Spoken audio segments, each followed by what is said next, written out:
It is my conviction, friends, that we are in an unofficial pandemic at this time. The World Health Organization won't ever report on it or keep stats. The hospital system won't experience a sudden glut of patients. It won't lead to lockdowns or affect the rhythms of the world in any way. Well, at least maybe in Victoria if they get word onto it, but that's another story. No masks, no QRs, no social distancing. But a pandemic is in play nonetheless. It hides in echo chambers and algorithms. It feeds and thrives on societal anxiety. Through distorted and deceptive practices and even outright lies, it produces controversy and conspiracy. It feeds mistrust, division, and finds perverse pleasure in being indulged. It cripples those who come into close contact with it. And engagement with it only makes it stronger as it saps those who click and share. The pandemic I see in our world is unaccountable, unfettered, unfiltered knowledge.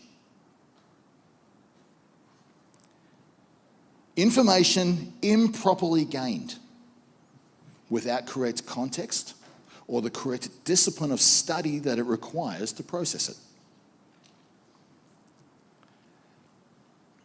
I'm reminded of an article, a writer named Tom Nichols.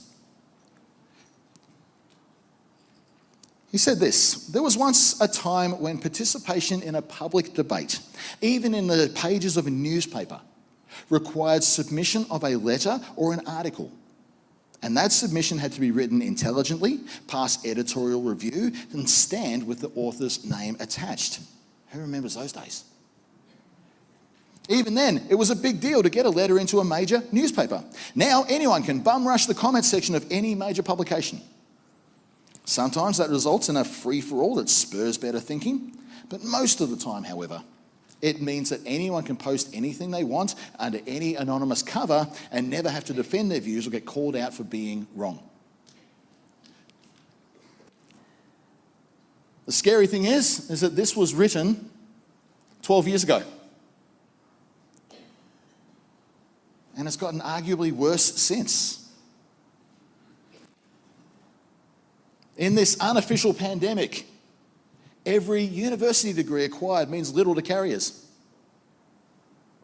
Every peer-reviewed piece of work, every bit of expertise, every bit of conventional wisdom, even every element of tradition, it's all thrown to the curb in favour of other less formal and less accountable options. The average Australian Baptist adult member is actually likely to hold some form of higher education qualification.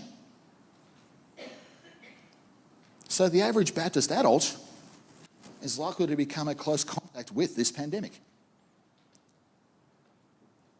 School teachers study and train extensively for their roles, only to be railroaded by entitled parents and kids and poorly structured systems. Medical doctors do even more study and more work again, only to be discredited by Darren on YouTube. Or worse, every online chiropractor or naturopath. I got a kick out of this guy recently. This turned up in my doom scrolling. This is Dr. Kevin Reese. He's an author of such titles as Anxiety Answer and How to Correct Your Anxiety Through Head-to-Toe Healing. And look at this one, Medical Monopoly. The Evil Empire You've Been Tricked to Trust. There's a wide range of things there. If he can be an expert on any of those things, it'd be a really helpful set of books. But if you get on his website, you get this mandatory disclaimer. And it actually says, mandatory disclaimer enforced by the medical monopoly. That's our divisive language. Kevin Reese is not a medical doctor. He does have a PhD. in philosophy. Puts all of his philosophical education into health and wellness. He writes books. He capitalizes on those who hold mistrust for a system, often for no good reason. He makes money, gets loads of clicks, and he's not qualified in anything he writes about. Tradespeople who ply their trade extensively will find loads of DIY reno guys who will push back because they can do it faster, better, cheaper. The latters, they can probably do it cheaper, but the former, better? No. Many of the guys I play golf with won't get lessons because the local instructors are too textbook and don't sufficiently cater to them. I'm a unique case why it can't work. And I bring myself to the table here, friends, because I can be that guy in some of these scenarios. I take note that I am part of the problem I am calling out here. I deeply long to be a voice of reason and change in the system I'm in, but it still draws me in at times. And I say this because in this room full of decent people, I know I'm not alone. In almost every industry, there is someone who thinks they know better than the ones who are qualified, even though they've never studied the field or handled the tools. Or worse, they did a little bit of learning.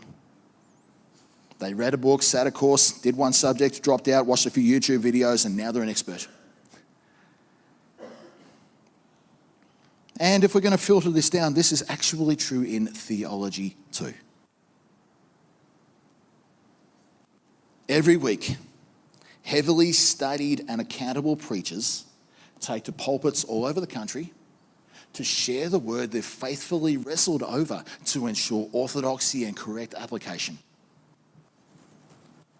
And some in their congregations will walk out of the building calling them heretics because their conclusion bias or their favourite outside guy says or writes it different. In this pandemic, anyone with qualified knowledge becomes a target of mistrust. Unqualified knowledge will seek to override those who have acquired it honourably and properly.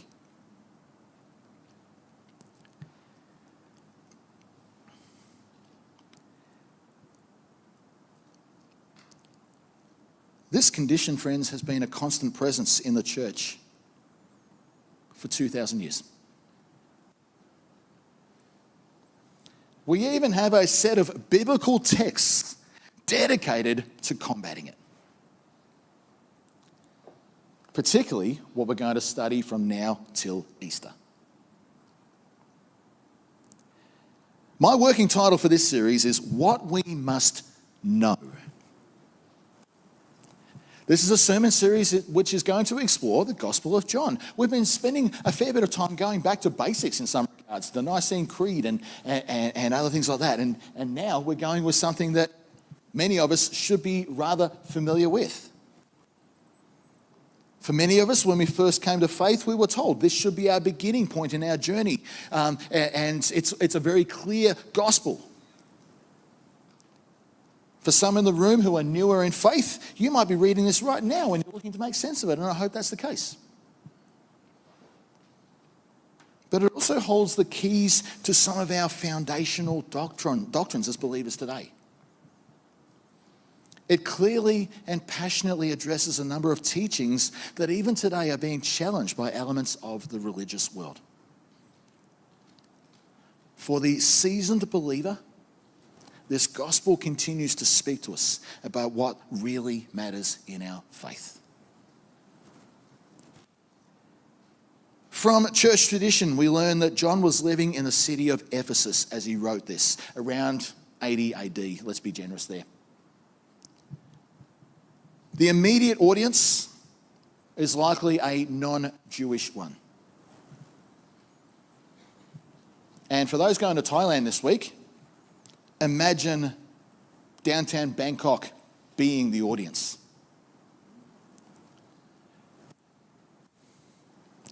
This would be people leaving as many as 50 other pagan religions in order to turn to Jesus. That's a lot of baggage to walk away from to follow one God only. There is definitely some persecution going on. Domitian, the guy effectively known as the Beast, was ruling the empire at the time. And the pagan Artemis movement of Ephesus didn't love the church either. But a problem of false teaching inside the church walls is what's most on John's mind as he writes all of this work. He's not doing a commentary on the world around him, he's doing a commentary on the church he is leading.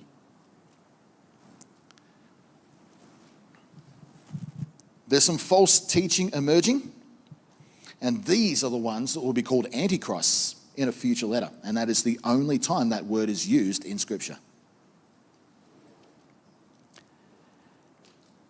The church in Ephesus has entered its pandemic of improper knowledge. And this will be an ongoing threat to the church from then on. An emerging heresy is making the rounds. It is gaining traction and becoming a problem for the wider church. It was known as the Gnostics. Gnosticism. Starts with a G. G-N. And this comes from the Greek word gnosis, again with a G, which means knowledge. The intellectual currency of these false teachers was, we are those who know what's true. And when questioned, their rationale was that they had been given this knowledge directly from God. And it was an unaccountable knowledge. It was contradictory to that which the apostles had been faithfully passing on from their lived experience of Jesus. The eyewitnesses, the most qualified voices in the room, were being overridden by clearly less qualified voices who saw an opportunity to gain power, influence, and even financial gain in the church. Their presence in the church could kill it off from the inside out if something wasn't done to immunize the church. So for the last remaining apostle, and an aging one at that, a gospel manifesto was the order of the day to steady the ship. That is our background. Let us read the text now that I want to focus on this morning.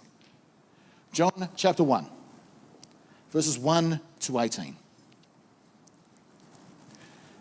In the beginning was the Word, and the Word was with God, and the Word was God. He was with God in the beginning. Through him all things were made. Without him nothing was made that has been made. In him was life, and that life was the light of all mankind. The light shines in the darkness, and the darkness has not overcome it. There was a man sent from God whose name was John. He came as a witness to testify concerning that light, so that through him all might believe. He himself was not the light. He came only as a witness to the light. The true light that gives light to everyone was coming into the world. He was in the world, and though the world was made through him, the world did not recognize him. He came to that which was his own, but his own did not receive him.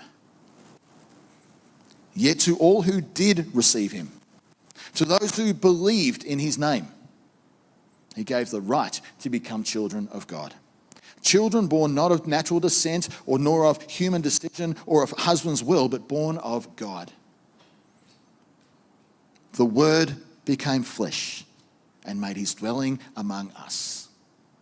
We have seen his glory, the glory of the one and only Son who came from the Father, full of grace and truth. John testified concerning him. He cried out saying, "This is the one I spoke about when I said, 'He who comes after me has surpassed me because he was before me.'" What a crazy statement that is. Out of his fullness we have all received grace in place of grace already given. For the law was given through Moses, grace and truth came through Jesus Christ. No one has ever seen God. But the one and only Son, who is himself God and is in closest relationship with the Father, has made him known. So from the get-go, and this is going to lay some foundations that can be built on by future preachers here. There's a bit of stuff we've got to break some new ground as we go here. But stay with me, this is important stuff. From the get-go, we see John is making a case about Jesus, a strong one.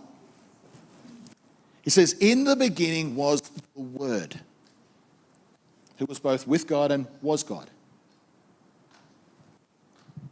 Through the context, through the way we read this, we understand that this word is referring to Christ. And we have to work out where that comes from. And it's actually a Greek word called logos used to describe this. One of the hardest Bible words you will ever interact with. So let me have a crack at it. To the ancient Greeks, bearing in mind that's who John is mainly writing to, people from that background. This concept of logos was a philosophical perspective. The philosophers tried to work out what God was all about. And they tried to find something that spoke of the power or the force behind the shaping and ordering of the universe.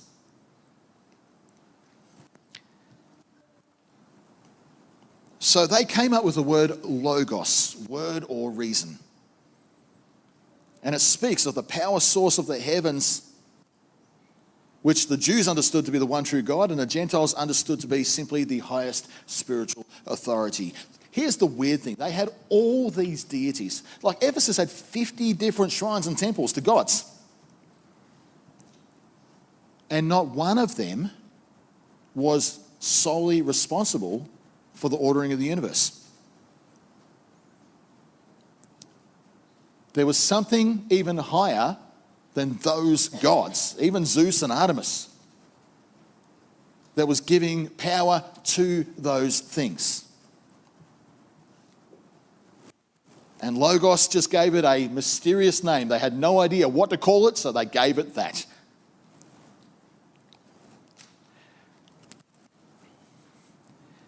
As we consider our own backyard, we will find many people who, despite being non-religious, will acknowledge the possibility of a higher power out there somewhere. We call them agnostic. Or, in Big Bang Theory, Amy Farrah Fowler says, I'm not opposed to the idea of a deity, I just don't like one who takes roll call at church.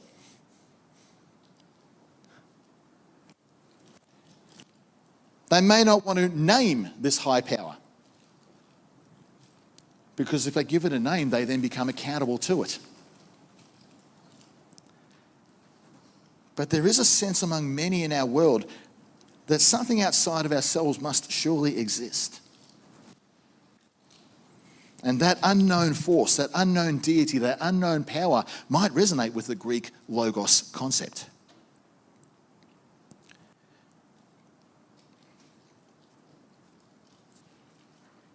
So John kind of is speaking their language when he says that it is the Logos who made the world. And in the Greek-speaking synagogues of his time, this would actually resonate well with them also, because this word Logos was also used in the Greek Old Testament. Psalm 33:6 tells us, by the word of the Lord the heavens were made, their starry host of the breath, by the breath of his mouth. It's a verse that talks about God speaking a word and being creative with it. And that's how we understand the Genesis poem. In the beginning, and God said, let there be light, and there was.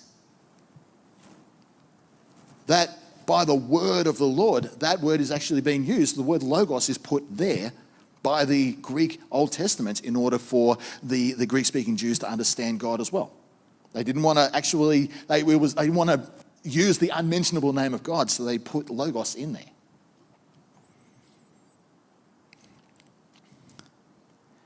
But the Jews, regardless of ethnic background, understood that this logos person is one. There is no other God other than their God. The Gentiles, the ones who weren't Jewish, had more to grapple with.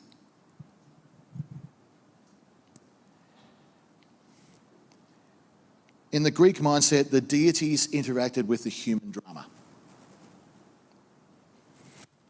Artemis was a deity in charge of some things. They had Mars was in charge of this. Dionysus was in charge of that, and we had all these different deities that were in charge of various elements of human life and existence.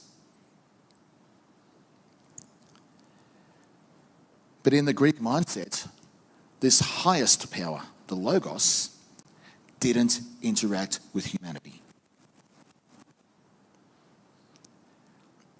To connect or benefit from that ultimate divine force, the pagans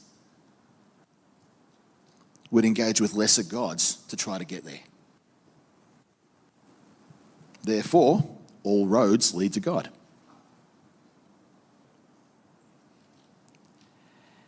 In all of these cases, Jewish and pagan, the Logos of the universe, the creative force that in some way bound everything together, was a mystery. In Jewish circles, you didn't dare mention his name even when there was a documented track record of him interacting with him in the past. And in pagan circles, they simply didn't know who or what it was. And yet creation, light, and life itself all come from this enigmatic mystery.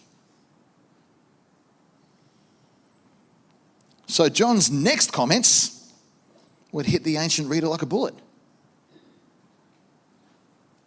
He goes to a place nobody would expect him to go. In a tangible and recent event, this unknown power or force or deity, the Logos, became flesh. And in flesh, he took up residence in the created world. This word flesh refers to the totality of all that is essential to being human. No illusions, no humanoid subtypes, not a spiritual force like an angel, fully human. He became a human. Fully and unambiguously so. And then John fleshes it out with his own expert insight. He says this, he came to his own. God, the one creator of everything, became a human and he lived in our neighborhood. He came to Galilee and hung out with us. He went to the place where he should have been most recognized. For thousands of years, he had shown his character in this region. But upon his arrival, and despite remaining true to his character the whole way, he was not received. Instead, as the narrative will later show, he will be rejected. But not completely. John emphatically declares, we beheld what the world has only surmised about.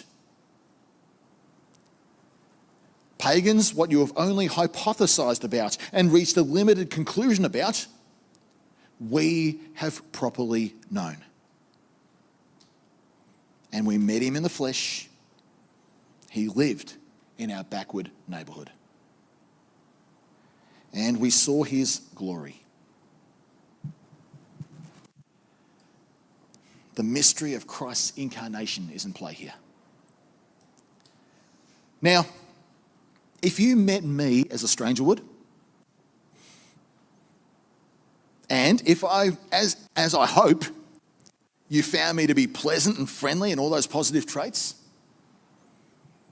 there's one thing I would never imagine being said about me. Yeah, we met Cam, we beheld his glory.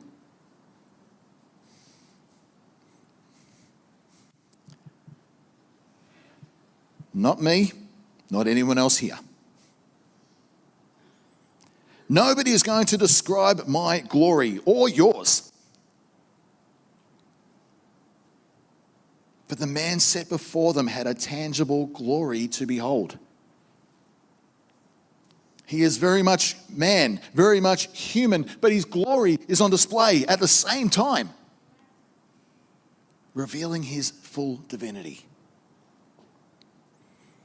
This revealing of glory will be outlined soon, as early as next week. But for now, it is demonstrated in two key elements: grace and truth. I love how this is worded, and you've heard me say this before. It didn't say, yeah, we met him, he's 6'2", rocking a cool beard, wore some great robes, and he's a really nice guy. No, we met him, we knew him, we saw him, we interacted with him, and this is what we want you to remember: grace and truth.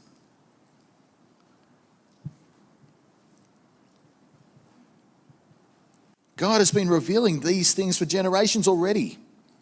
The narrative of the Old Testament. John mentions the law of Moses here. He's talking about the Hebrew word Torah, the instruction. But we understand that the work of Moses in the Old Testament is a huge manifesto of grace when you read it as it should be read. And now Jesus comes with grace over and above the law, grace in place of what has already been given. This grace will invite the whole world to a new sense of childhood.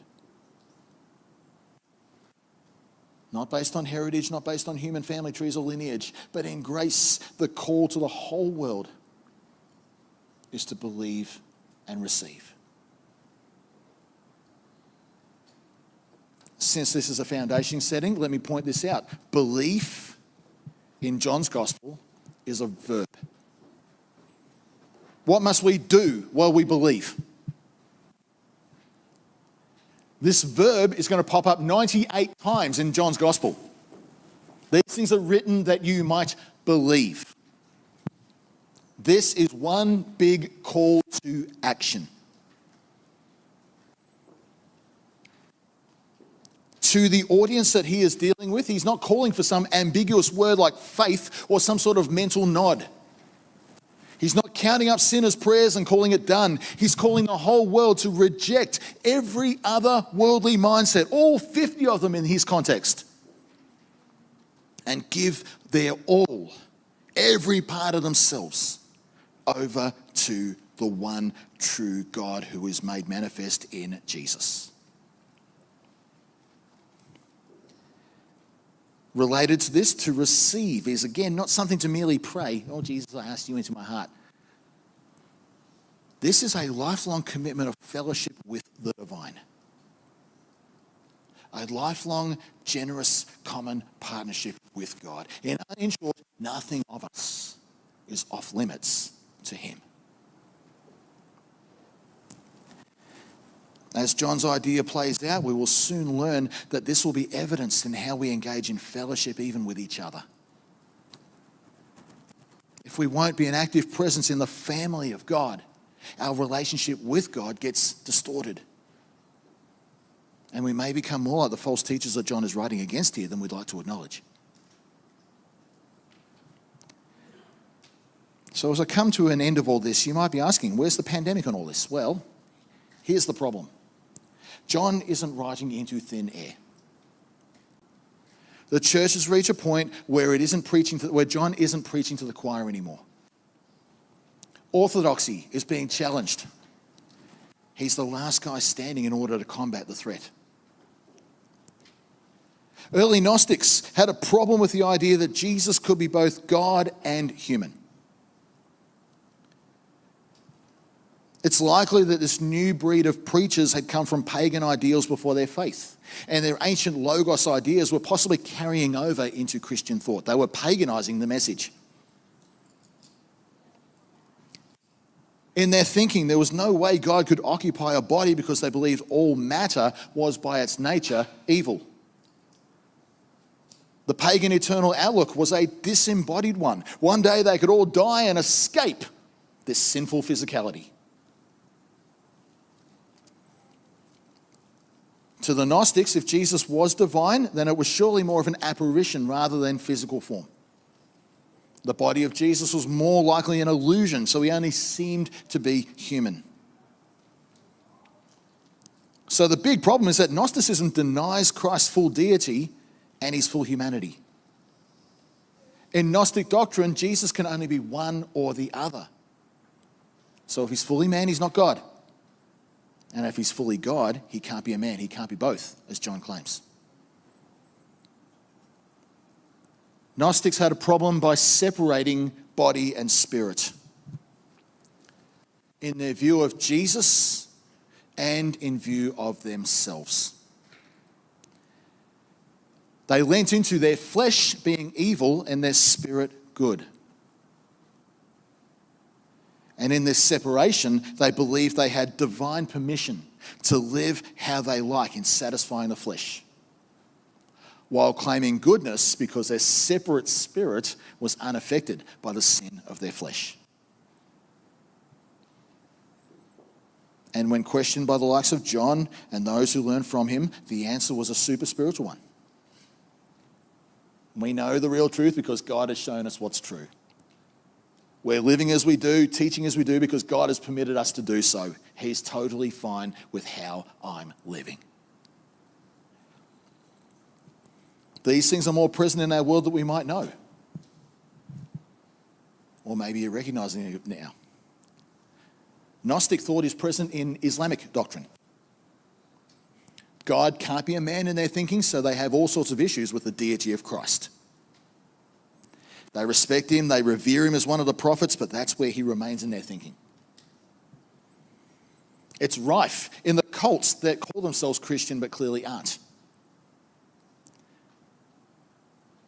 The Jehovah's Witnesses deny the full deity of Christ, and Mormons make him their equal in order to essentially deify themselves. And in our knowledge pandemic, a new wave of neo-Gnosticism is emerging in the church. Some movements are being plagued by what I can only call a immoral revolution in their pews. Preachers claiming to know the truth of Scripture as they distort it to suit their immoral and dying congregations. Telling their truth is more important than preaching the truth. Others are downplaying the doctrine of atonement that most of us in this room hold, creating straw man arguments in order to overrule the idea that Jesus' death was a sacrificial offering to God for our sin. Many are denying the need to be part of the church and rejecting fellowship with others. In their distorted thinking, they believe they can do fine on their own in their little homemade shrines and church of YouTube curation. And this becomes a disembodied and pagan way of engaging in our faith. And there are those who live the life now as something to look forward to, escaping in eternity. Flesh now is something to leave eventually and will be in some other form altogether in the afterlife. This is not what the Scriptures teach. And the physical resurrection of Christ gives us the clue to what our eternal future looks like. We will be resurrected humans in eternity, not spirit beings floating on the sky playing harps. So we cannot separate ourselves now from our flesh in some form of dualistic fashion. They are integrated. So in answer to John's passage and the way it speaks to our world today, what must we know? Well, here's where we're at. We need to nail down our convictions about Christ. I nearly said we need to nail down our understanding, but there's so much mystery. That's a really strong word. That's a bold word, but our convictions work well. In eternity, there was one true God only. The world is trying to give him all sorts of names and try to philosophically work out who that is, but we know who it is. It is the God of Israel, the God of Abraham, Isaac, and Jacob, the one who was revealed to us through the Old Testament and in the person of Christ. Mysteriously, this one God involves three distinct persons, as we've learned over time, and Christ is the human presentation of this. One person in this Godhead became flesh, fully man, without losing anything from his deity.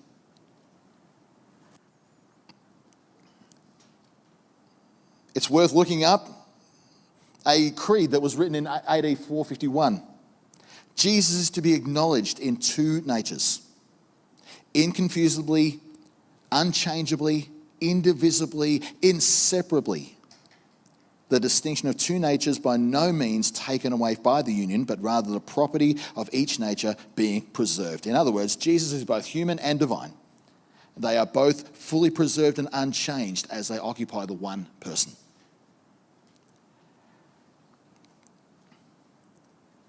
Being fully human, Jesus came to earth and lived, experienced pain, emotion, temptation, and death. Yet he also retained his full divinity, displaying divine power and authority over all nature, sin, sickness, and ultimately death through his resurrection. Jesus is absolutely divine. He is God. And in grace, this God-man invites us into fellowship with him. Our response is to go all in. Body and spirit, thought and action. It may be for this reason that John calls us to believe rather than simply have faith. We are being called by John here to put our whole selves into fellowship and service and worship and every other element of Christian expression. And in that space, every part of us is being transformed now with the blessed hope that it will all be fully resurrected and redeemed in the life to come.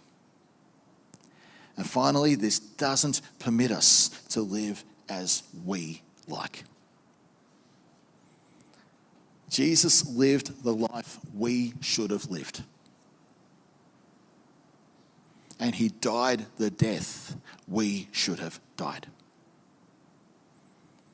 In him, we are children of God. In him, we truly live. In him, we are no longer our own. At least for week one, this is what we must know.